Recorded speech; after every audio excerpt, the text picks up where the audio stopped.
MLS Aces, episode 194. This is your host, Tom Sweezy, and the U.S. men's national team, C team, the C team, not even the B team. This is the goddamn C team. Just made it to the Gold Cup final and eliminated the Asian champions. So it's a big night. I think we're all having a little bit to drink. Maybe not Jason, because Jason's having a rough night. So I'll start with you, Jason. How are you, bud? Welcome back. My night's been all right. It's been good. Yeah, thank you. Yeah. Got it. It's fine. Vaughn, you have a brand new shirt. Yeah, I'm repping the MLS Aces gear. Awkward intro. It's okay. Vaughn, I do like the shirt. The store is currently closed. If there's more people who want a shirt like Vaughn's, we can reopen up the store, get that going. But as of right now, store closed. You missed your chance if you haven't listened to like the last 4 episodes of the podcast where I told you guys to get your shirts. So just saying that. But Vaughn, good to see you again here tonight. And Samuel, the hair's flowing, the hat's looking hair's flowing. Good. How are you? I'm good. Yeah, I think this is the longest my hair's ever been, actually. So it's exciting. What is it, 1-2 feet? I don't know. I really don't know. It's been 2 years since I cut my hair, though. Okay. Oh, wow. It looks good. It looks healthy. Oh, thank you. It's been like a month and a half. The back's healthy. I wear hats because the top of my head is less healthy. Well, let's jump right into it. We got a USMNT victory tonight, right? Like, screw the show notes, screw that stuff. Let's talk about immediate reaction. Game just ended, 10 minutes ago. USMNT just defeated Qatar 1-0 in the Gold Cup semifinals to make it to the Gold Cup final. Big night, I guess. Immediate reaction, we'll go with that. Quick take, immediate reaction. Vaughn, I'll start with you since I've heard Jason and Sam talking for the past 30 minutes. Your immediate reaction overall about the game and the result. Hey, job well done, right? Like, we're ultimately getting to the final. Well done. Yeah, it wasn't like amazing. I thought that this was the job done. This was the best opponent we faced for sure. Qatar impressed me for sure. Yeah. I think that there were some significant adjustments made at halftime. Credit goes to Greg Burhalter, really for the past 2 games of what he was able to accomplish in getting the team turned around when things aren't quite clicking right. But we said at the beginning of this, the goal was let's not have major injuries and let's try and win this thing. Outside of Dike having some stuff going on with his shoulder or whatever, I don't know what that is. I think we've done that, and the team's moving on, and hopefully we can bring home some hardware later this weekend. I want to save some specific player conversations for a little bit, and we'll see how long the USMNT coverage and talk goes, and then we'll see if we have some time for MLS news. But Sam, your quick reaction, complete game take, and then we'll dive into some player performances. Okay. Yeah. Matt Turner saved us in the first half. Yeah. Saved an own goal, a couple fingertip reaction saves that, he's not supposed to make. And like most goalies aren't making that. Most goalies don't have that reaction time. And he looked really, really good. And the second half really showed, like Vaughn said, I think, especially in the Jamaica game, Burhalter had said that he was going to take that first half, see what was going to happen, and prepare for the subs for the second half. And it looked like he really saw what Qatar was doing in the first half, made some tactical adjustments, and then the subs, I think, were right on the money. Like, as we were watching the game, and Gyasi came on, and obviously he had the assist, and Zardes came on as the super sub to get the goal. Like, it was really, it's like Burhalter kind of knew what was going on. Like, it was still close, it was still tight, and the job wasn't done until the end of 99 minutes. But he, they won, and they moved on, and we're into the final. Exactly. Jason, any remarks that Vaughn or Sam haven't touched on? I'll start with you next, so don't worry.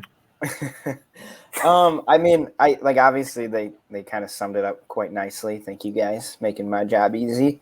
But I agree. I mean, the subs, in my opinion, were spot on. Like, they were at times I was like, oh, I would maybe rather see this guy over this guy. But overall, like, I can't complain at all with the subs. He clearly had a plan on what, Greg obviously knew what he wanted to do based on how the game was going. Like you guys said, he made halftime adjustments, and it seemed to me like every single sub he made was, timed correctly and pre-planned like this guy's coming on for this guy in this certain situation, which, I mean, maybe I'm reading too much into it, but in my opinion, it seems like really strategically the correct way to go about it.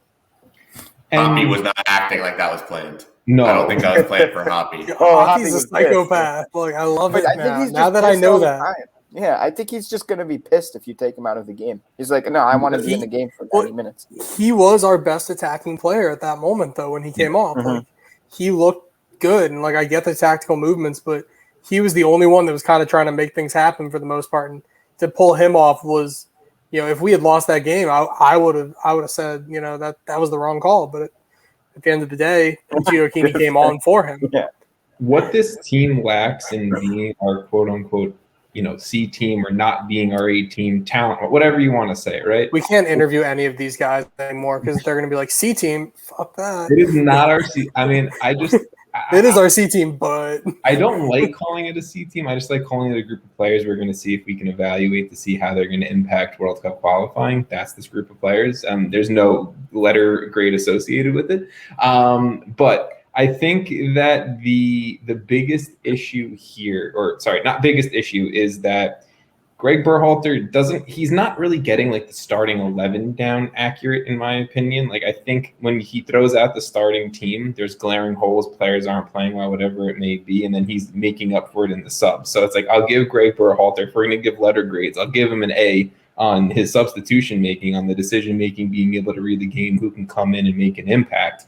I just don't think right off the bat we're seeing that. I feel like pushing Dike where he hasn't been himself, or he hasn't been what everyone's expected Daryl Dike to be in this game, wasn't the best decision. I would rather see Daryl Dike coming off the bench in this game and at this point right now, right? I think Zardes, with the late game winner, clearly should be the starter in the final, whoever we're facing in Mexico or Canada. I don't know if you guys have any striker takes, but we'll start up top. Dike, not himself. Dike continuously looks kind of exhausted and hurt, in my opinion. Vaughn, you touched on it a little bit, so I'll start with you. Dike not being himself, not winning this number one striker job, and Zardes getting the job done once again. I mean, I think in seeing Qatar play, we saw how physical they were, right? And we saw their ability to be really successful in counterattacking. In their transition moments. They were really, really strong in their transition moments. And that was when the U.S., I think, was at their most vulnerable, was when they were running and had guys coming downhill at them. Yeah. So for Dike, I understand wanting to have him out there to be that physical presence, one. And also, if you're having a team that is going to be counterattacking, if you can quickly get the ball back going the other direction, if they were successful in snuffing out some of those attacks, and getting it upfield to Dike for some hold-up play, it could have worked. The thing is that we didn't see that tactic come to fruition. We've seen Burhalter do really well with these subs coming in. I think I kind of disagree a little bit with you, Tom, on the approach to the starting lineup, because ultimately he's having to manage a lot of legs and trying to get a lot of people onto the field. And ultimately, what's happening is he's getting those subs in, and they have the right mentality coming onto the field. I think consistently throughout this Gold Cup, we've seen players come on and they immediately have an impact and immediately change the look of what's happening on the field. That's been consistent throughout the Gold Cup. And I think some of that's mentality. So I would say maybe he's starting the starting lineup, trying to give guys some run. And then he knows that whoever he's got coming behind them, he's got a plan for when they do come on the field. So I think that it's been working out well. And I think Burhalter's actually managed it and needs to be given some credit for that.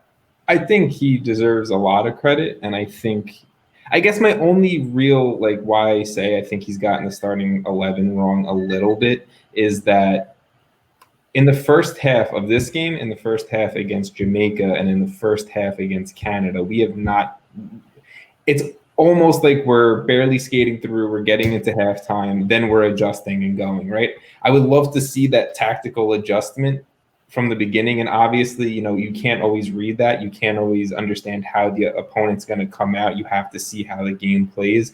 But maybe have a little bit better of an idea from the beginning, because I don't like how frantic it is going into halftime every single game. I feel like we're playing against the better opponents in Canada, in Jamaica, in Qatar. Because guess what? In this final, we're either going up against Mexico or Canada, who are either the probably best talented team in this tournament, or a team we've already seen and we've already gotten pushed by. So that's my only take on the starting 11 being an issue or anything like that. But Jason, I'll go to you.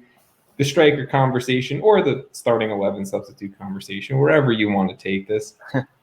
What are your thoughts? I mean, I think it's very clear that Dike is not 100%. Like, to me, it seems like something's going on.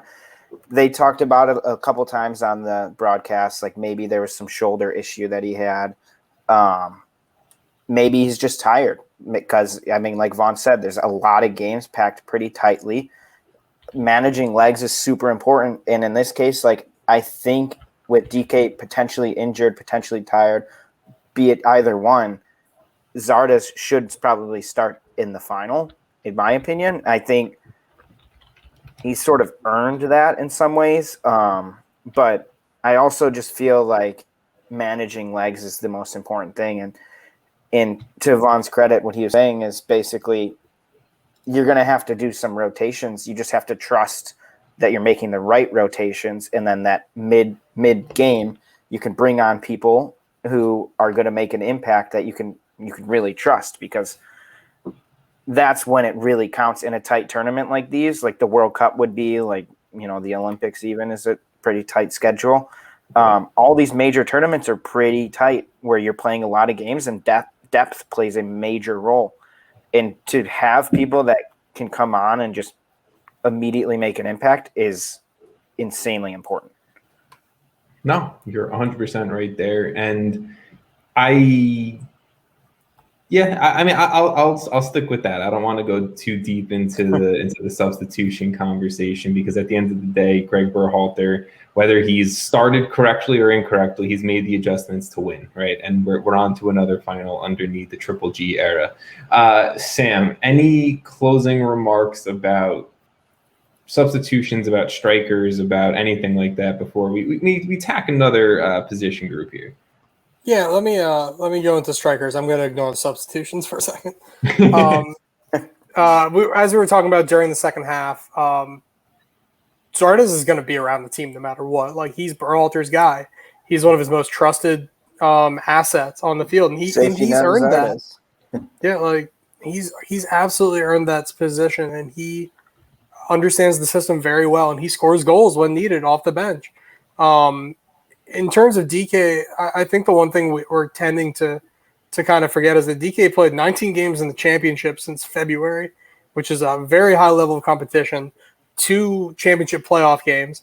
He's played 4 games in MLS. He's played every single game of the Gold Cup in some capacity, and he's played in 3 international friendlies as well. Like, he's probably tired. He hasn't had a break since February. Like, at least some of these guys, were getting breaks at the beginning, or when, that MLS offseason when Dike moved. And he's showing he's tired, and he's as young as he is, you need a break, and like mentally or physically he's hurting. And I think Zardes starting the final makes sense. Dike off the bench isn't a bad option if you need a goal, you need to play the ball long, do something like that. But I think Dike is in need of a rest. I guess my only disappointment is that, I said this like way earlier on in the year, right? Like January, February time, that by the end of the summer, we would have a more clear picture of who our number one striker is going to be, and either Dike or was going to win that job. Clear now, right? No.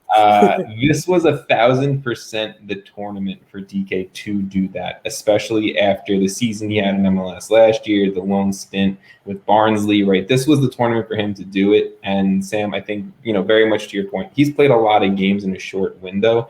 The dude's probably exhausted. I think he's probably carrying somewhat of a shoulder knock as well. And it's just probably a lot of games on his legs, whether he's 20 or whether he's 30. I think that's a lot of games for anyone. So maybe I'm not holding this Gold Cup performance against Dike. I just think this was a lost opportunity for him personally within this group.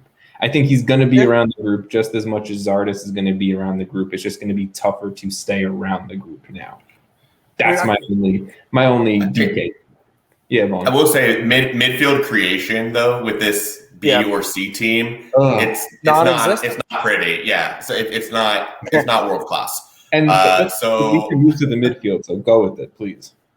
Well, I'm just saying, having Lletget, Acosta, even trying to get Busio in a more advanced position, like it just they don't jive, right? Like it's not pretty. And I think Burhalter's been trying to find the right mix, right? Like we're only 3 games removed from like the Jackson Ewell experiment. So I remember those days. The good old days. So what I want to say about the midfield, Vaughn, and he's trying to find the combination of who to play where. Is Busio going to play more as a 6? Is Acosta going to play more as that 6? Who's pushing up? Whatever it may be. He played a dude tonight for 9 minutes who, when he subbed onto the game, was an immediate impact, but only got 9 minutes of play in Eric Williamson. Eric Williamson, in that short span, looked so good, and the fact that Greg Burhalter doesn't sub him on sooner, for whatever reason that may be, blows my mind. I get the substitutions he made with Giacchini and Roldan. They made impacts themselves, but push Roldan to the wing because Areola was ineffective tonight. Sub Williamson over Lletget because Lletget was ineffective tonight. And you see just immediate impact. I don't give a shit what the name on the back of the jersey is. If the player's playing well, play them. But we're talking about World Cup qualifying, right? Like who's the number one between Zardes and Dike? Yeah. I think that if the midfield is Pulisic, Weston McKennie, and Tyler Adams, I think that Dike and Zardes can both score more goals. I think they both can be more effective and get more chances. I think that there can be more happening in the offensive third. It's just like it's really hard to gauge what they're capable of in these games because it's not apples to oranges. Exactly. Or is apples to oranges. Yes. Would it be different if DK Zardes had, the likes of McKennie, Musa, Pulisic, Reyna, whoever you want to name, feeding them? It's a completely different game. It's a completely different outcome from the striker position. It's a completely different outcome and everything like that. And before we just jumping right back into the DK conversation, we have a question in the chat. I like this. I like live questions. So we're gonna see if we can get some answers to this one. So they got really small on the screen. McFarland's asked, with hindsight being 2020, if you were DK, would you have traded out a stellar Gold Cup for a Barnsley loan? Hypothetically, but wondering if going on loan helped him in the USMNT combo. That's a very fair point. I guess this is a hypothetical. We can dive down. Jason, I'm going to throw you on the spot and say your opinion. I think that the Barnsley loan not only helped him in the USMNT convo, but in just like from a view of him outside of just the US. Yeah. Because he immediately made an impact for Barnsley and was a massive name there. And really, really helped them fight for promotion. I mean, obviously they came up short, but they really kind of turned things around, and he was a big driver in that. Yeah, they weren't supposed to make promotion, or be close. And the fact that he went there and was this big name, it brought a ton of eyes on DK alone. People the four of us who maybe don't think of him as highly as we do now, maybe. I mean, if he just stays at Orlando. So I think in hindsight, I probably would still have him go on loan to Barnsley because I just overall, even from a non-US perspective, think it was way better for long-term for his career. DK would have needed 15 goals in the Gold Cup to raise his value to $20 million. Yeah. Right? Yeah. Like he goes to Barnsley and has a good spell and he's a $20 million player. Yep. What would he have needed to do in the Gold Cup to get his value to that? Yeah. There's no way. It's a no-brainer, Barnsley. I understand the hypothetical and I really like the hypothetical, but I think the easy answer is that the Barnsley loan put him on the map so high, and we have him in the conversations with Sargent and Zardes and everything like that because of what he did in the championship. And it's, none of us, I think, would take back that Barnsley loan for anything else. So McFarland, Thank you for the question. I love hypotheticals. If you guys have hypotheticals in the chat, throw them out there, please. Just to go off, like the hypothetical itself too, it makes sense because the way we talked about it, at least about 10 minutes ago, was like he seems tired. He's played all these games. It is sort of lowering our expectation of what we what we thought or expected of him in the Gold Cup. In which case, sure, you could probably directly relate that to somewhat of him playing all those games for Barnsley, coming back, playing some for Orlando, just a lot of activity. But like the payout, like the fact that we even expect so much of Dike is because of Barnsley. So it's like they play off each other, but it kind of hurts itself also. Exactly. So let's take a step back from Dike and everything like that, because at the end of the day, he wasn't the goal scorer in this one. Shout out Gyasi Zardes, just being that consistent dude. I think that was his 14th international goal for the U.S. men's national team, which is huge. 14 in 61 games, I think, if I'm not incorrect, or if transfer market's up to date, especially after the game ending a few minutes ago. But let's stick with the midfield. Eric Williamson, I think, was an immediate impact type of player when he came into the game in the closing moments. I'd like to see him get more than roughly 10 minutes in a single game, especially in this final, because I think he was creative in his own right, and then that's what I think this midfield is lacking, and I think that's what we've not seen a lot of the U.S. men's national team midfield, and if we're not getting it from our wingers, then we need to get that from our midfield. But what do you guys make of the Kellen Acosta absolute mental chess masterclass he put on in this game? Sam, we talked about it a little bit, so I'll go to you first. What's your take on Kellen Acosta? Because I feel like they're on Twitter, on Instagram, where I'm seeing U.S. men's national team fans either hate that he's in the 11 or love that he's in the 11. Vaughn, I feel like you're leaning one way, but Sam, I'm going to go to you first on the Kellen Acosta takes. I don't have his middle name. Never mind. Sorry, I was looking for his middle name. So Kellen blank Acosta is just CONCACAFing through and through. Like, he knows exactly what he's doing. He's time wasting. He's getting in the heads of his opponents. Like, especially on that penalty kick. Like, this is one of those things where this is exactly what he did right during the Nations League. Right, it was him. Who just was taking time, getting in the ear of the shooter and just wasting time. And I couldn't tell how Matt Turner felt about the whole thing. And I know I was telling you guys, Turner looked pissed to be taking so long. I'm sure Horvath felt the same way. But at the end of the day, that dude just tried to Panenka Matt Turner, and it didn't work. He just skied the ball. He's wasting time. He got one of their players a yellow card just to piss him off. Like, he knows what he's doing, and I think that's important, and especially in World Cup qualifying, we're going to be going into these countries with fans back in the stadiums who hate us with a passion. Like, you need to piss them off back, and someone who can do that is exactly what we need on the team, and that's that mentality and the leadership that's very important going into the Gold Cup final. I mean, I completely agree. I think Kellen Acosta should actually top our goalkeeping depth chart right now.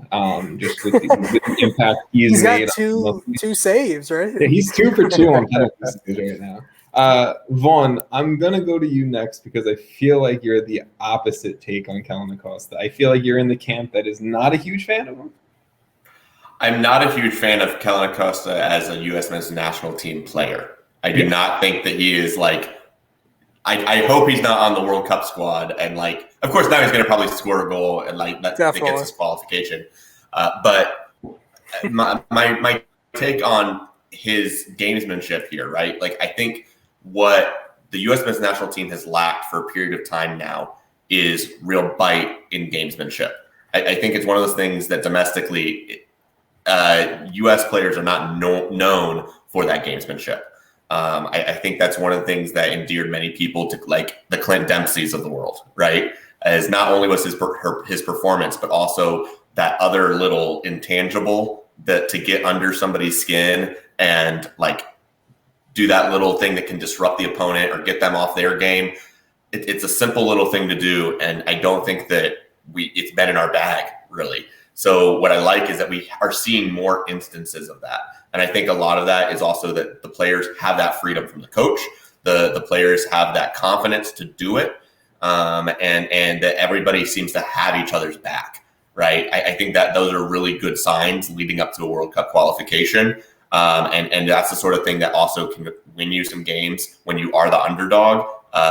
Right now, this team is playing with so much confidence. I think they were saying that we're tied now for our longest home streak of like 13 wins or something like that. I think we've got one loss in our past like 15 or 16 games. So like there's confidence. This team believes in what they're doing and in what they're trying to accomplish. And that's with all the squad rotation. That's with the congested schedule. That's with the challenges of COVID. That's with all these different things that are going on. And I think that right now things are going in a really good way, right? Like it's nice that, it's 0-0 in the 85th minute, and I'm not sweating it. I don't know about you guys, but my sentiment at the time was not nervous. No, my sentiment was like, but no, I felt like we were on the front foot and like it's gonna fall. Like Qatar's tired. We're gonna get that goal, and then once we got the goal, I didn't feel like we were about to concede, right? And I think that having guys like Acosta who have set the tone of that confidence and that like belief, and that everybody's gonna get stuck in and get in front of the ball and be 100% all the time. We're not making mental mistakes. If anything, we're getting into the heads of the other team for them to make mental mistakes, like we saw in the missed PK. Yeah, I mean, I think that.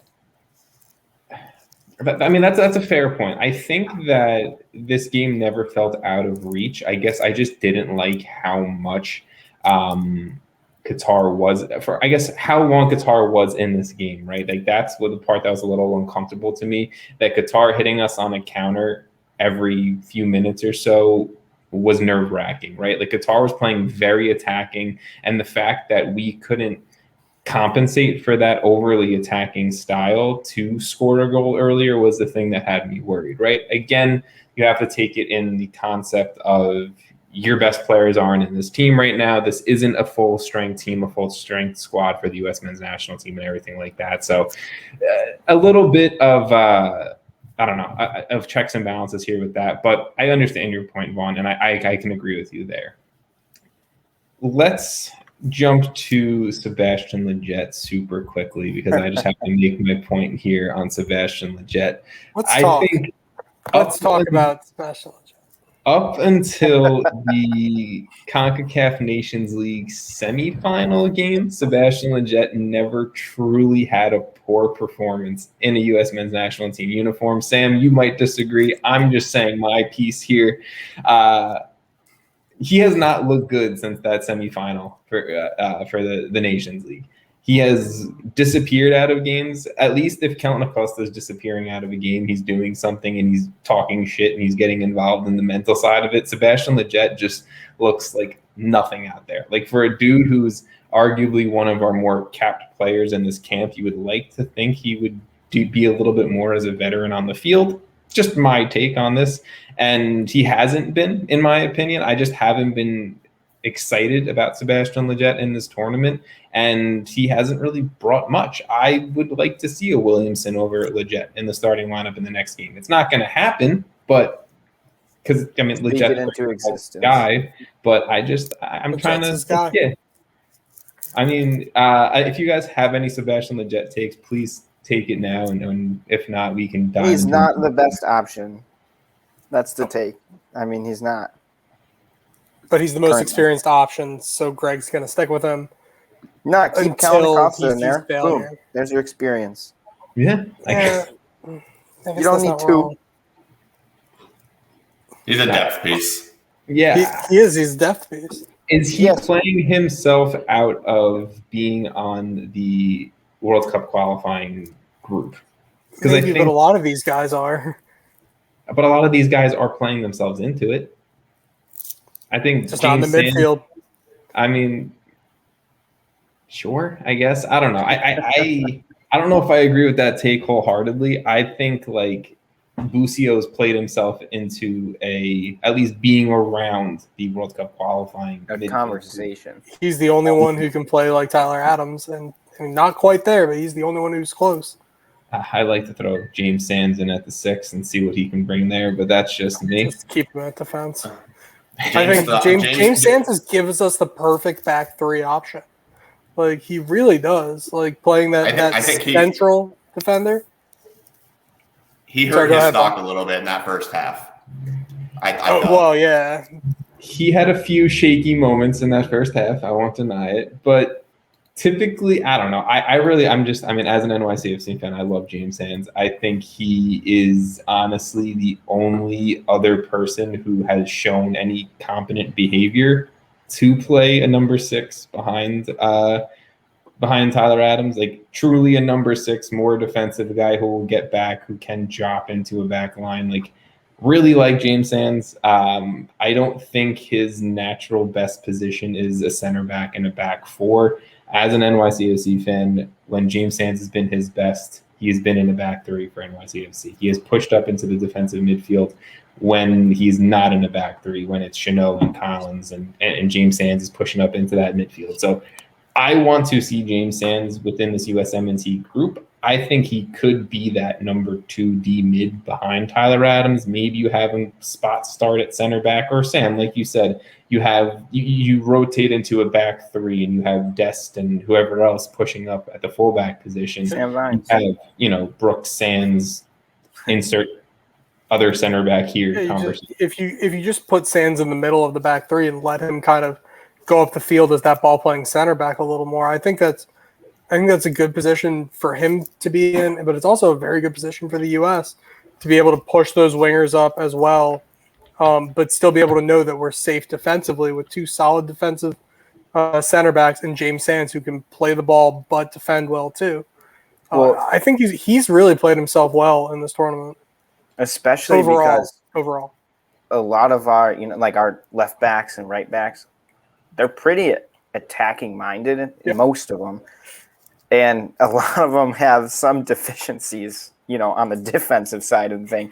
So if you have 3 center backs, you kind of solve that small issue by saying, like, hey, you have this luxury to push up even further and not worry as much. I mean, still do your tracking back, play the way you would, but you have sort of a safety, help behind you. I still think. Sorry. I still think that Miles Robinson is still ahead of him on the depth chart, though. Like the thing that would say that Sands is, maybe the better option is his versatility of being able to get into the midfield. But I think still, even if we're talking about a back 3, if we're talking about World Cup qualifying, if we're talking about the team going to a potential World Cup in the future, I still think that Miles Robinson's going to be out there before James Sands, which is why we just recently saw him even get in there. I can agree with that. Miles Robinson, I thought, even for a shaky first half with this USMNT back line, I thought Miles Robinson looked very confident on that back line. He was clearing balls when necessary, where I feel like a lot of moments James Sands was being a little bit more passive, right? So I personally think Sands is a better fit at the 6 more than he is at center back, especially if we are going to be playing, with a back 4. And I honestly feel like we're only really adjusting just due to this tournament and due with the roster that we currently have. So I like Miles Robinson a lot. I think Walker Zimmerman also showed out in this tournament as well. So I think James Sands does have some competition in front of him at the center back position, but maybe we get him involved, like I said, at the 6. But we can dive into the center back positional play now. We talked a lot of James Sands. Let's talk Miles Robinson. Vaughn, do you want to give your take on Miles Robinson since you brought him up and why you feel like he's still ahead of James Sands? Well, I mean, I can talk about the hot narrative on him, which is that he's the best 1v1 defender that we've got. And if we're talking about having, numbers getting forward and being susceptible in the back, what happened for Sands here in this game, right? Yeah. Like, ultimately, he tried to make. I don't know that happens if Miles Robinson is out there. I think Robinson brings a lot more physicality. I think he was a little mistake prone recently in the U.S. men's national team games on his passing. But that's another strength of his. I think that he's more reliable. He's more consistent. And I think he's also spent more time. I think he's a better fit next to our other center backs. So yeah, Miles Robinson for me, I think that's where you have to have him on the roster, because in that game that you have somebody that needs to be shut down or somebody that needs to be tracked more. I don't know that we have any other option other than Robinson right now. I don't know if in my brain he's the best one-on-one defender that we have, or a guy who I would as a center back. Yes, as a center back. I still don't know if he's that for me, but I don't completely he's very good, and he's very good at doing that. He's super athletic, he's super fast, and I think he can do that very well, especially if a team does have a star up top, right, or someone who you need to kind of just lock down, right? And Qatar had that tonight. I'm not sure of his name. All I know is he's been having a killer tournament, and Miles Robinson did very well tonight. Akram Afif. Yes. Yes, that's Good all I'm for going to you. say. There you go, Vaughn. What's his middle name? I don't know. Blank. Akram blank. Gotta look. Afif. Akram blank. Thank you. Jason, do you have any center back or Miles Robinson take that you want to toss out here?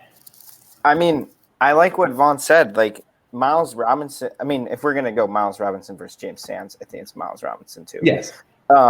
But we seem to all agree on that. The depth chart at center back is starting to look pretty nice, in my opinion. Like, I feel like with guys like Brooks, I've never been super high on Miazga, but he's there. He's an option. He's there. I think he's slowly going down on the depth chart, to be quite honest, based on absolute, not really being able to watch him play very much and not a bunch of great performances. But obviously, Mark McKenzie, friends of the pod, rising up. Miles Robinson's right there, though. Aaron Long, when healthy. I mean, Aaron Long would be here right now. He'd be in these games. So some of these, it's almost like a good thing. Not that he got hurt, but it's kind of nice that we're able to see other options and not be like, oh shit, we are gonna get screwed, right? Like James Sands held himself pretty well overall. Like, sure, there's mistakes are gonna be made. Mark McKenzie made a mistake, and then you come from this mistakes, right? Everyone makes mistakes. Everybody has those days. That's a song, I think. Well, and on that note, with the defense, haven't we only conceded one PK? Like that was the one goal we've given up. That's the one goal we've given up. Yeah. So it's like we can make these arguments, but they're playing really well, and this isn't even they're probably our 5th, 6th, 7th, 8th best center backs out there. Whoa. Well, now we're getting into C team conversation again, Jason. Oh my God. Damn, man. I'm not necessarily saying they're the C team, but if you're gonna would I start Aaron Long over them? Yeah. John Brooks? Yeah. At the end of the day, if we had Aaron Long in this camp, it would be really nice to have started this camp with Long, Zimmerman, and Robinson. Zimmerman, and a guy I didn't even mention. That would. You can't forget Walker Dwayne Zimmerman, guys. Great tournament before he got hurt, and we all got nervous after he got hurt. I was nervous. Also, Walker Zimmerman got hurt. Mad good at headers. He is. And if you're watching very good. Live, Sam is very obsessed with middle names right now. It's awesome. Who doesn't love a good middle name? I finally found Kellen Acosta. What is Kellen Acosta? His full name is Kellen Kai Perry Acosta. So that's why I couldn't find it, because his last name is actually hyphenated. Okay. I mean, wait, why did that make it? Because I didn't search in the P's. His middle name is technically just Kai. It's just Kai, but his last name is Perry Acosta. Okay. I'm going to end the middle name conversation here. And that's a nice name. At least admit that. The last player that I specifically wanted to talk about, so if you guys have anyone else you want to talk about after this, please interrupt me, go for it. But Matt Turner, Sam, you already talked about him a little bit. He didn't need to be called into action as much in the second half, which is a fantastic thing because what he did in the first half should never be a thing. Like I never want to see him saving own goals and him saving balls sliding through the box. Like I don't want to see that unless it's against like France or something. Belgium. Yeah, I mean, if it happens, I'm not upset by it, but Matt Turner, I don't know if you guys or if anyone listening, watching follows Matt Doyle on Twitter. Matt Turner brought out angry, drunk Matt Doyle on Twitter tonight. Yes. It was the best thing ever. Matt Doyle said, like, I told you motherfuckers or some shit like that. Like, it was crazy. So go follow the Arm Channel Analyst on Twitter. But Matt Turner, shot stopping ability, it's such a beaten down point of his strength of his game, but you can't talk about him having a solid performance in net without talking about his ability to just shot stop and how fantastic it is. He had a great game for us. He kept us in this game. Without Matt Turner, we lose this game in the first half, and who knows if a Greg Burhalter adjustment at halftime does shit for us. So I want to give Matt Turner his props because he totally deserves it. He totally deserves being in this conversation of the potential number one for the USMNT. And I guess if you guys have any opinions on that, I'd love to hear it because right now I think he is pushing Stefan for the number one, in my opinion. But I want to hear your takes. Jason, you nodded, so you're going first. I mean, I think obviously Stefan's over at City, and he just needs more consistent time because at some point it's like if I'm not watching you week in and week out, how can I truly rate your performance? So to me, Turner is slowly creeping up the depth chart. Obviously, there's guys like Bill Hamid, Sean Johnson, who have been in and out for a long time, but Matt Turner is just what? Long time. Yeah, long time. But yeah, Matt Turner, he's slowly creeping up. I think he's definitely number two, if not number one. Like at this point, who would you rather have? I guess it's the question. If we're going to play, in this final against Mexico and you have every keeper that we can bring in, it's a tough question right now. That is, because I still personally lean towards Stefan, but I think it's more of like a 1A, 1B rather than like a 1-2. I think it's a 1A, 1B, B, and then everyone else, and Horvath being, and maybe honestly that's just 30 minutes of Ethan Horvath is like 2. Yeah, it's crazy. I enjoy Matt Turner's ability. Like what Stefan does great is what Matt Turner doesn't do great, and then it's the vice versa, right? Like I wish we could 100%. throw them in at one goalkeeper, and you have Tim Howard. I mean that's really. I really enjoy both of them. I don't think either of them are a bad option at number one, but obviously at the end of the day, there's only one of them on the field, and you have to pick one. So Vaughn, I'm going to go to you next. Turner, I guess, what's your take on him after this game, and who's your number one right now? Yeah, I think he's worked himself into the conversation, right? Like, I think if anybody has helped themselves the most in terms of their stock, I think it's Matt Turner. I think the performances he's had here lately, especially today against Qatar, really have elevated him into that. We're talking, is he 1A or is he 1B? Like, how many of these other guys are we talking about? Like, hey, no, they are our number one. We had that conversation with the strikers, but we know ultimately what's going on there. I think for goalkeeper, Matt Turner, the Gold Cup's been very beneficial for him. Obviously, we've seen him already doing it for several years in MLS, and we see where New England's sitting right now in the Supporter Shield. Yeah. He's outstanding. But like you said, what he doesn't do well, that it's really going to come down to, I think, what Burhalter's trying to do in certain games is build out of the back. His distribution is not to the same level as Stefan. And so I think Stefan's still going to be the number one for that reason. But I will say this, if history is any indication, whichever one of them shaves their head first, they're the number one. It's just how it works. Whoever goes bald first. Thank you. You'll get a razor. Sam, you're the goalkeeper guy. I wanted to save you for last on you giving the final decision of who the number one goalkeeper is. Because with what you say, that's it. That's who it is. That's a lot of pressure. So I agree a lot with what Vaughn just said, that Zach Steffen has way better distribution than Matt Turner. And what that comes down to is that Zach Steffen plays under Pep Guardiola and Matt Turner plays under Bruce Arena, who doesn't quite care about that. I will say that under Caleb Porter, not under Greg Burhalter, with the crew, Steffen was a very good distributor under Burhalter when he was playing with the crew. But that's one of his strengths. Also toss that in. No, you're absolutely right. Really good point. We did not mention Ethan Horvath, which we should have. Oh, get ready for it, because here it comes. Ethan Horvath. And the Horvath guy. Is that what I'm hearing? Wait, what? Am I a what? You're a Horvath guy? No, I'm not. I'm actually not a Horvath guy. So here's the thing: is Ethan Horvath played great off the bench, and he's now a cult hero for U.S. men's national team fans who forget that he was beaten out of the depth chart in Bruges by Mingele, I think it was, wasn't it? And so so that's tough. And then he went out of contract and had to find his way, and now he's going to be in the championship.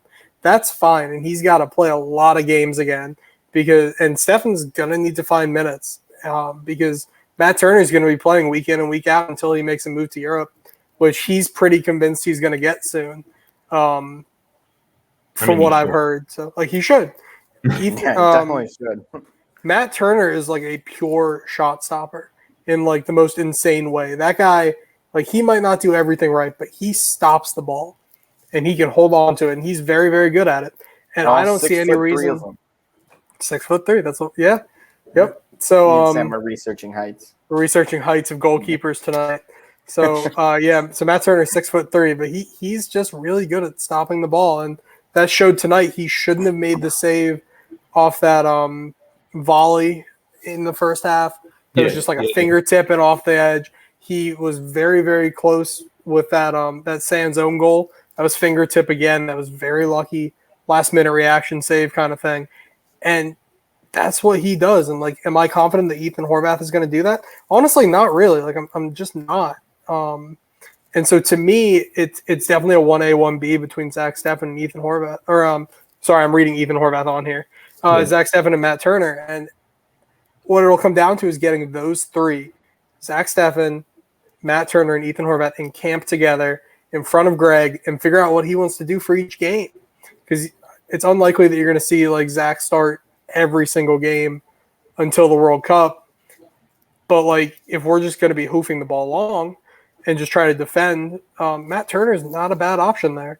And if we're looking to build out of the back against maybe, someone pretty good, but that we can get the front foot on, Zach Steffen's a good option too. And it's very tough. It's a good position to be in. I'm really glad that I'm not the man to make that decision. And you have to trust Greg, but I think Matt Turner is easily our number 2. Yeah, I think having the depth, having the option of Steffen or Turner or Horvath, it's a good problem to have.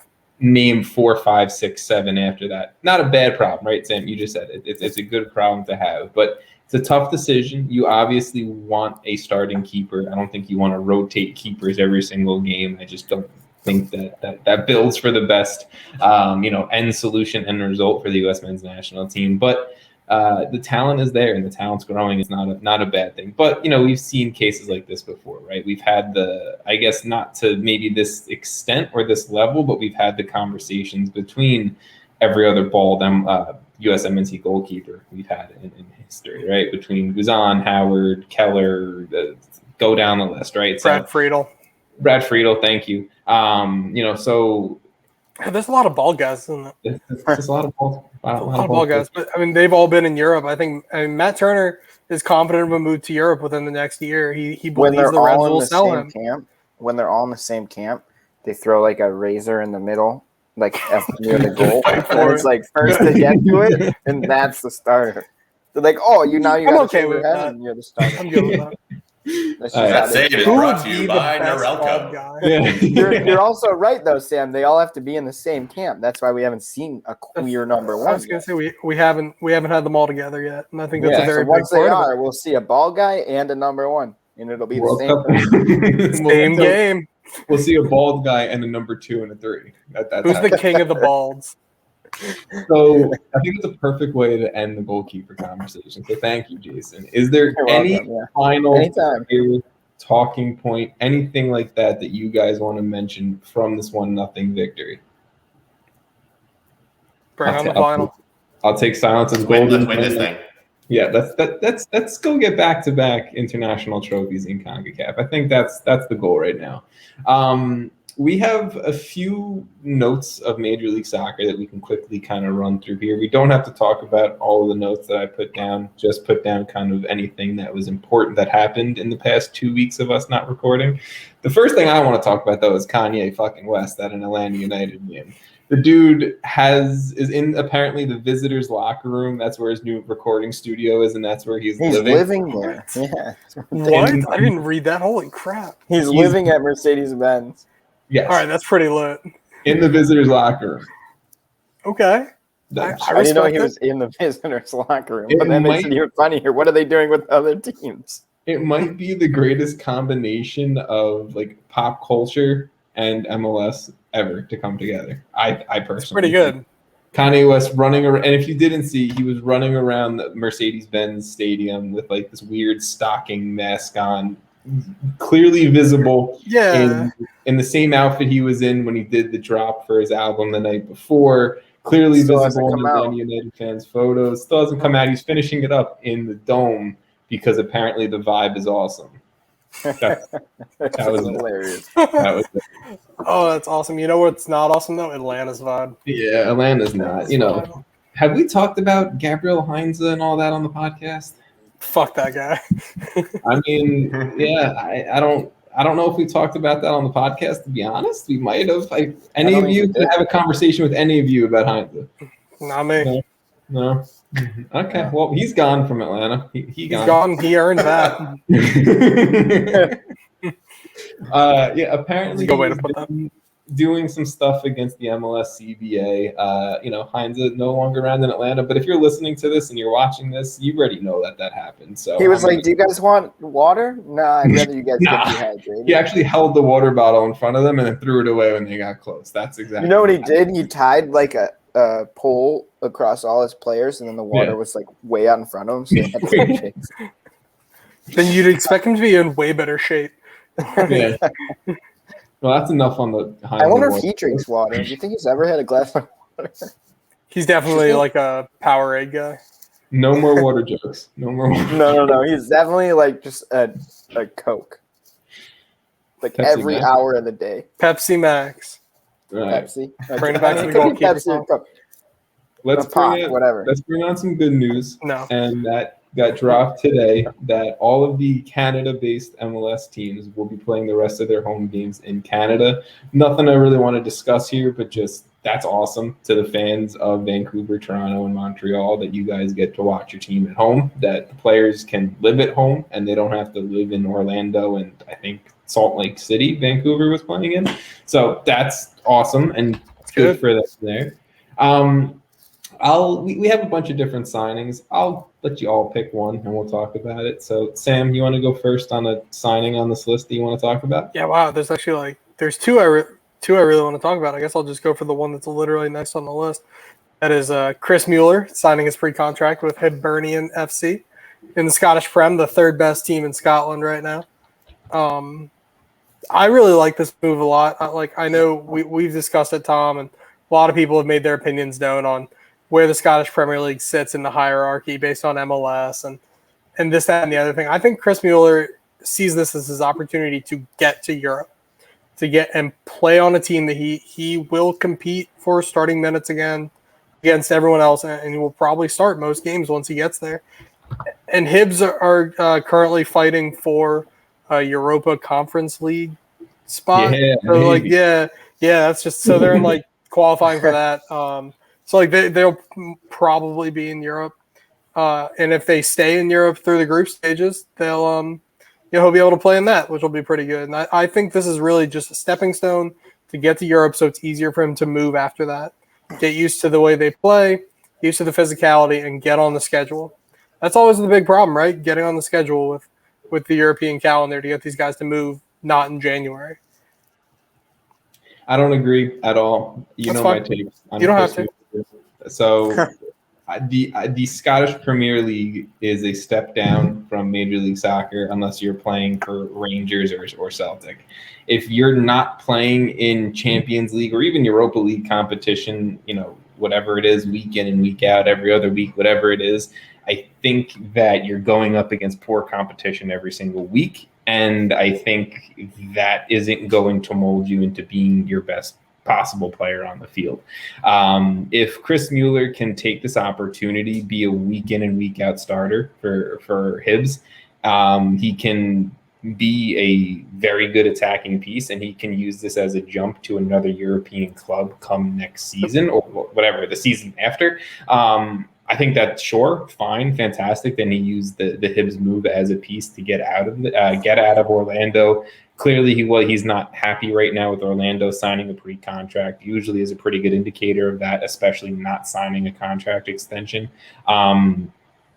I just don't like the move personally for him. Sure, will it maybe potentially get him more into the USMNT picture? Yes. I don't think it will yet, but I think he belongs in Belgium. Like, I really think that he just belongs in Belgium for some reason. I mean, maybe his name's Mueller, so he belongs there, but I don't know. I just want to see him use this as a stepping stone. I don't want to see I this hope so. Chris Mueller, he's still chilling in Scotland, and it's like 4 years later, right? Like, that's what I don't want to see, especially because he is one of those super draft guys. He is turning 25 soon. Like, he is a little bit later on in his career. It's not like he's 20, right? He's hitting that prime of his career, and I want if Mueller is going to be a part of this World Cup qualifying team, of this USMNT picture, I want to see him playing greater competition, and that's not Hibbs, that's not Scotland right now. But if you want to use it as a jump, sure. I'm not crazy about the move. Vaughn, I'm seeing a lot of nodding. Do you have any Mueller takes? No, I mean, I agree. I think that it's kind of a lateral move for him, but I mean, he's going to have maybe some training where he can go, he's in the UK being in Scotland. So I guess he can make it over to England and get in front of some other scouts and get in front of some other eyes a little bit easier. That's maybe the plus side for him.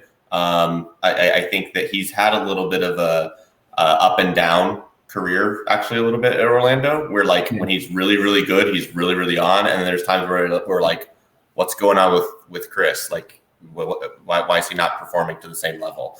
So what I hope is that, if he goes over to Hibbs, that he's playing every week and that he finds more consistency and takes that next step in his development. That's it. I think we would be celebrating a guy coming out of the super draft and making it now over to Europe, even though it's the Scottish Premier League. To me, that's still pretty cool and pretty good, especially somebody coming through college ranks. So yeah, positive for him. But would I prefer him to go to a Belgium, Netherlands, somewhere else? Probably. But yep. Honestly, Venezia would be really cool if we can just get a starting 11. Just have all the Americans over there. Just want to buy it. Yeah. Venice, America. Yeah. Yeah, exactly. Ooh, now we're talking. Jason, Chris Mueller take or pick another player? I got another player if we're ready to move. So, I mean, I kind of want to talk about Dominic Badji. And, wow, that's not where I thought you were going, but okay.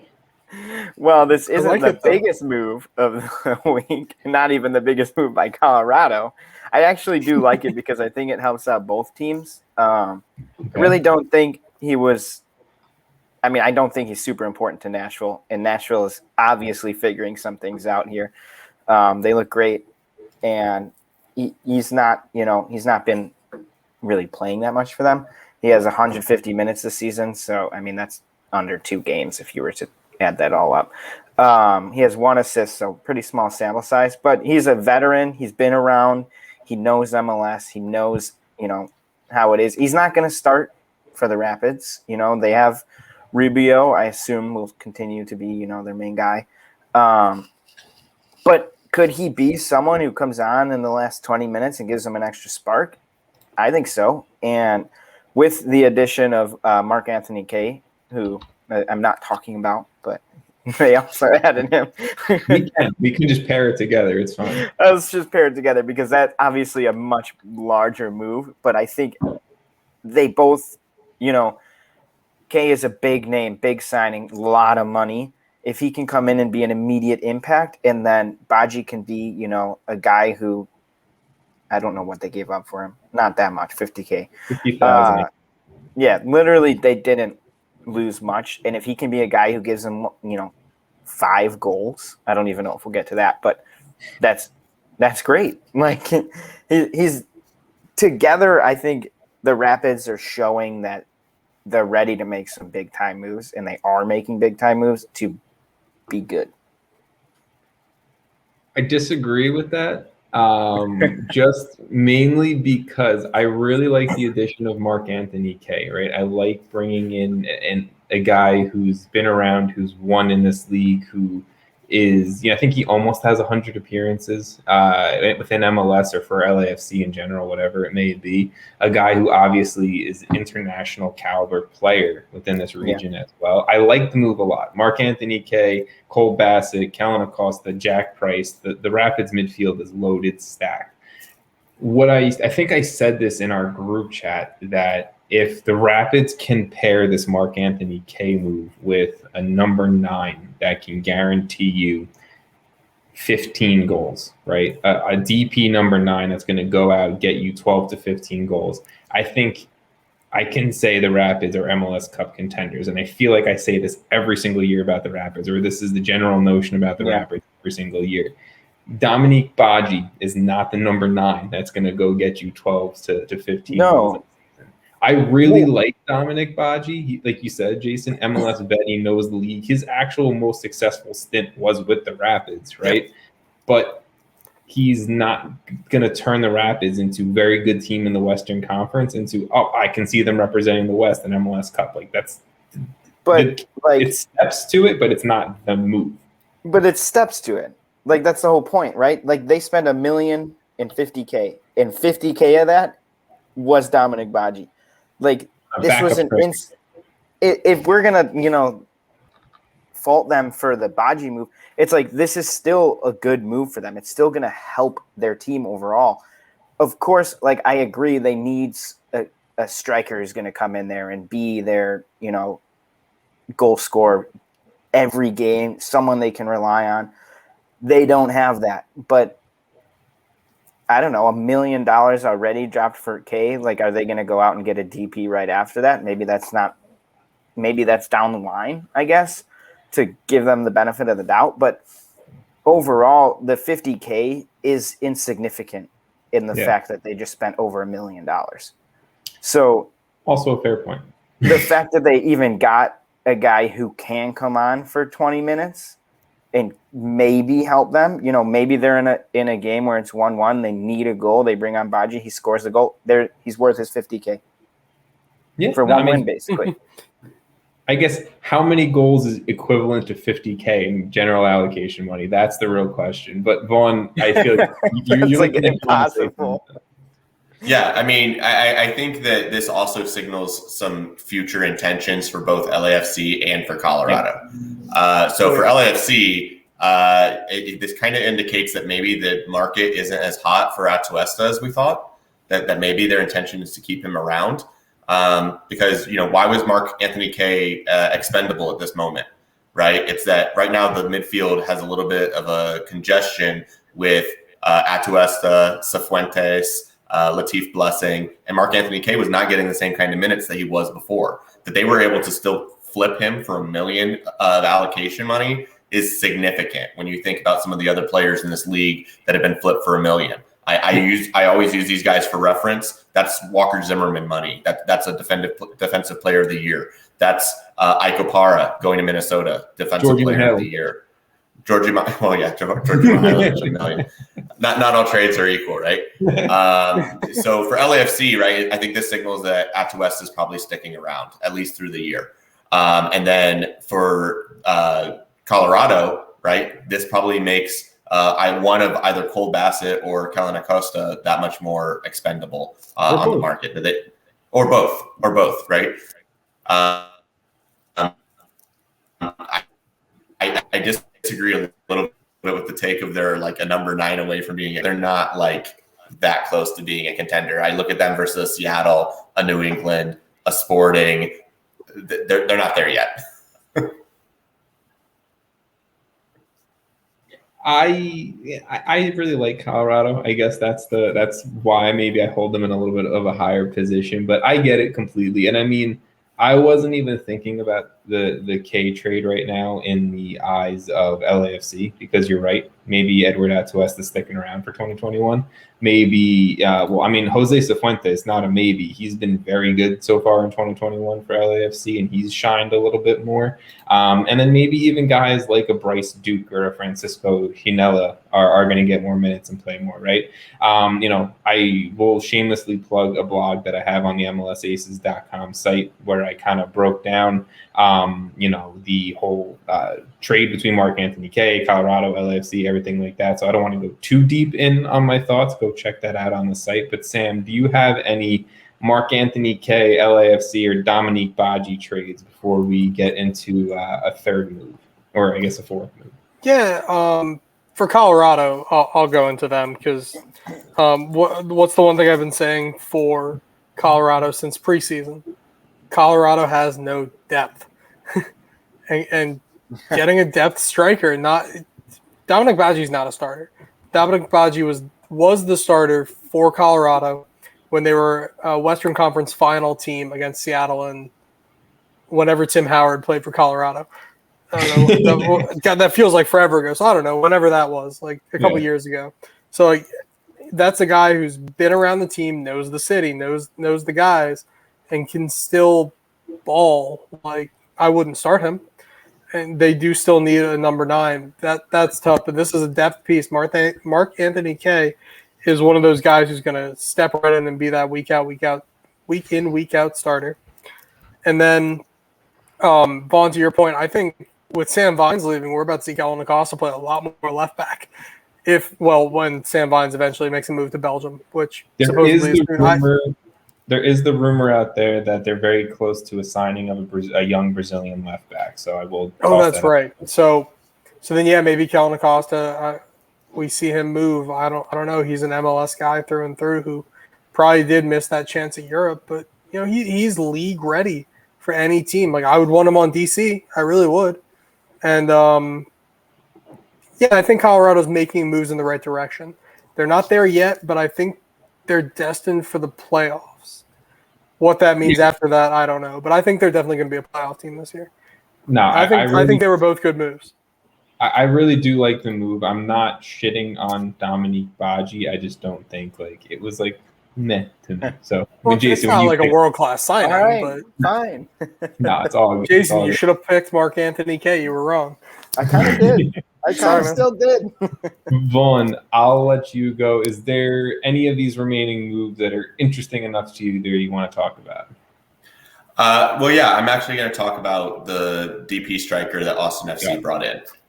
Sebastian Gyasi from Zenit St. Petersburg. I think this is one of those ones that not a lot of people are talking about, but is kind of a big deal.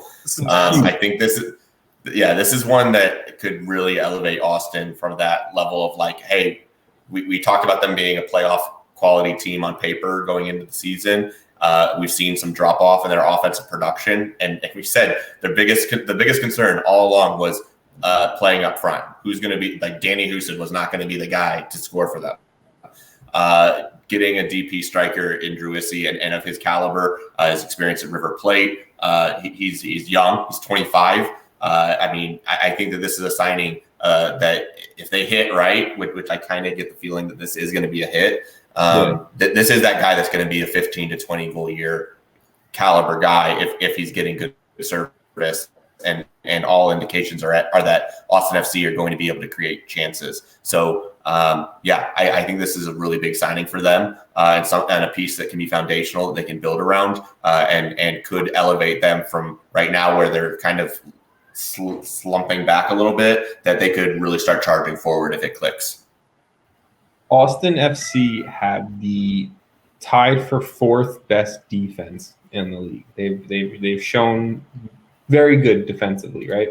They are tied for the worst offense in the league with Inter Miami with 10 goals scored.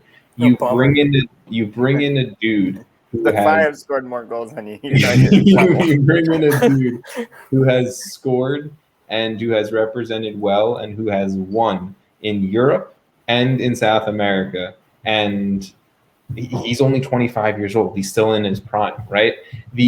This Austin FC attack should, and I don't think anything's a guarantee anymore because we had a guy like Pity Martinez come in and not do well. But this Austin FC attack should improve drastically with Gyasi at the 9, right? Whenever he can get in, and especially because they also brought in a Tam young striker from Ligue 2 as well. He'll come in and he'll be that backup, right? And he'll score as well. So this Austin FC attack has done well. Josh Wolf, Rania, all of them have done well in addressing the need this window. And Austin should probably be pushing for the playoffs in the Western Conference, especially with the Western Conference, that lower half of the playoff teams being a little bit weaker this year. So I think Austin FC could definitely rise to that, especially if they can start banging in some goals and getting Gyasi being that leading force there.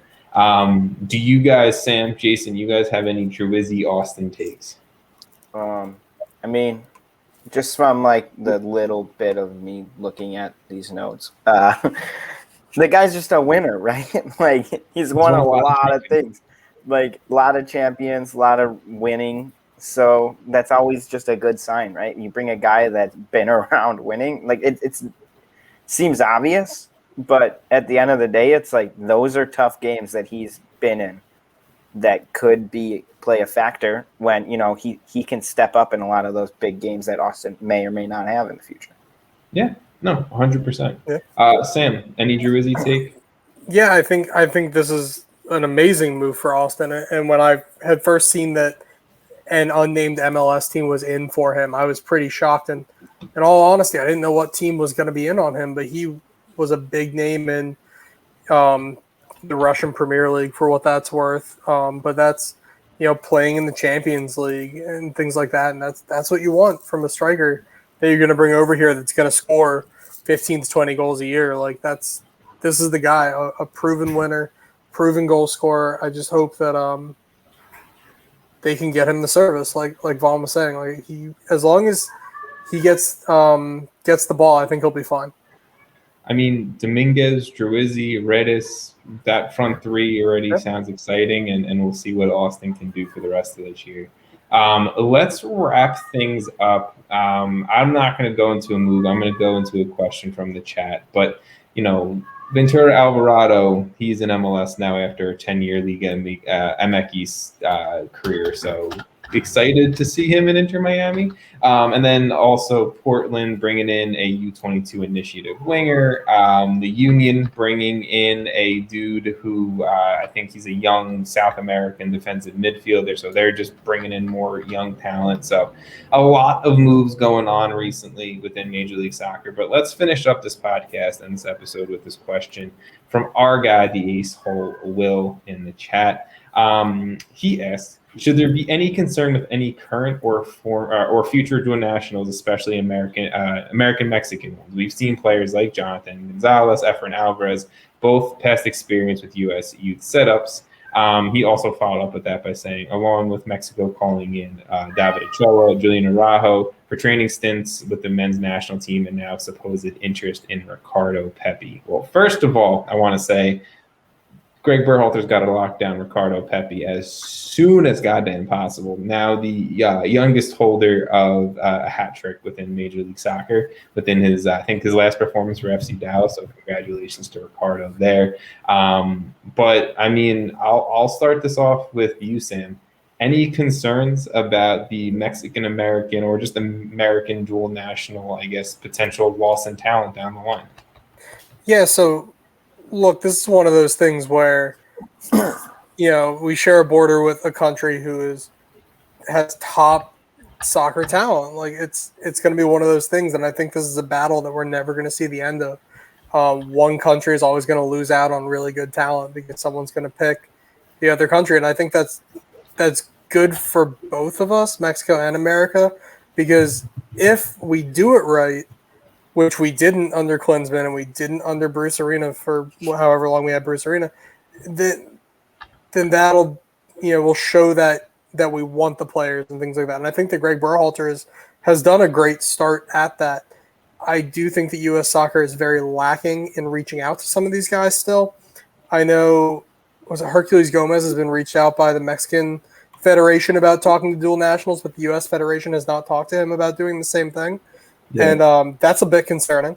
So I think there's work to be done, and I really want to see some of these guys stay with the men's national team. We've talked about Ochoa in the past and how maybe there's not going to be room for him in that depth chart for years to come, and that's tough. I'd love to see Ricardo Pepi stay with the national team, with the U.S. men's national team. I was like, it's just going to be tough. Like, I don't know if Jonathan Gonzalez is ever going to come to the United States. He played in Mexico. His parents were very patriotic about being Mexican. Like, that's, and, for me personally, I'd be looking to my parents for that call too. And I think he made the right call for him. It worked out for us in the long run that he's not doing that great. But, I think don't be concerned unless the United States Soccer Federation continues to prove they don't know how to reach out to young Mexican-American players.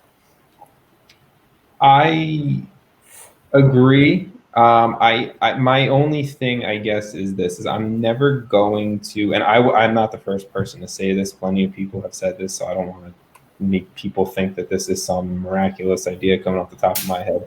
I'm never genius to fault. Thank you. I'm never gonna fault a player, whether whatever you want to say. It's a Mexican American, a French American, whatever. I don't care, for picking another nation that they feel more closely represented to than the United States men's national team. Will it suck? Would, at the point that I want Jonathan Gonzalez and do I want Efrain Alvarez playing for the USMNT? Of course I do. But am I going to fault them and I'm going to hold it against them that they picked Mexico because that's where their parents are from or that's where they felt more closely connected to? No, like, that's your choice as a player. And I think Matt Doyle, I'll give drunk, angry Matt Doyle a second shout out on this podcast. Oh, man. He said this, in that he would only, if he had the voice in kind of talking to these players, he would only just push these players to experience both.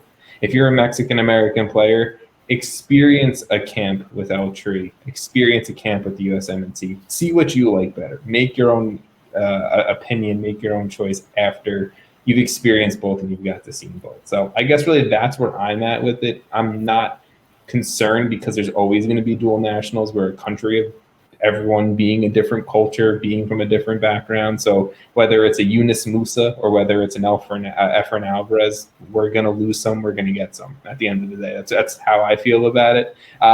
Jason, do you have any dual national concern or opinion?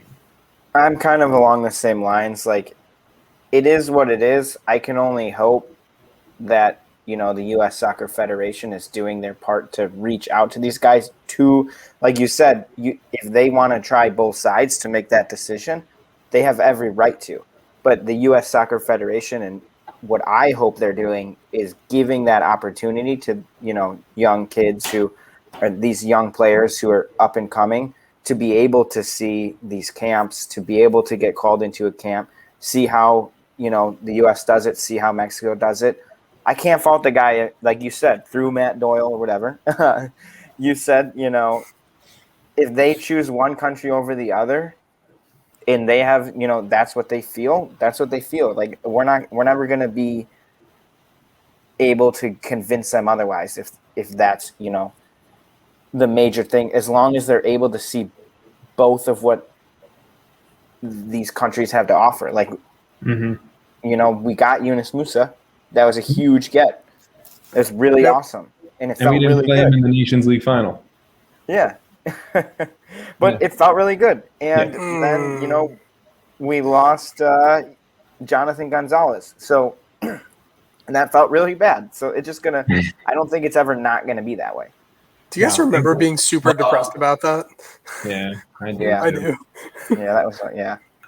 I mean, you guys know I tend to be a bit of a realist, right? Yeah. So I think my take on it is Ricardo Pepi is probably the most important person right now because it's not for this cycle; it's for the next cycle and the one beyond, right? Have you seen him scoring goals lately? I'll take. No, he's been scoring goals, but he's not. He's not in the mix ready. for. He's not. Yeah, he's not in the mix for the striker right now. So for me, the dual national conversation is going to be resolved by growth of the national team and the growth of domestic academies, right? If we are doing a better job of developing domestic players, there's going to be a larger pool to choose from. And that talent level it's going to be more important in the future to be able to keep the dual nationals because their talent level is going to be bigger, right? Like we don't have the next Pulisic that we're arguing right now. Oh God, are we going to lose the next Pulisic to Italy, to Germany, to whatever?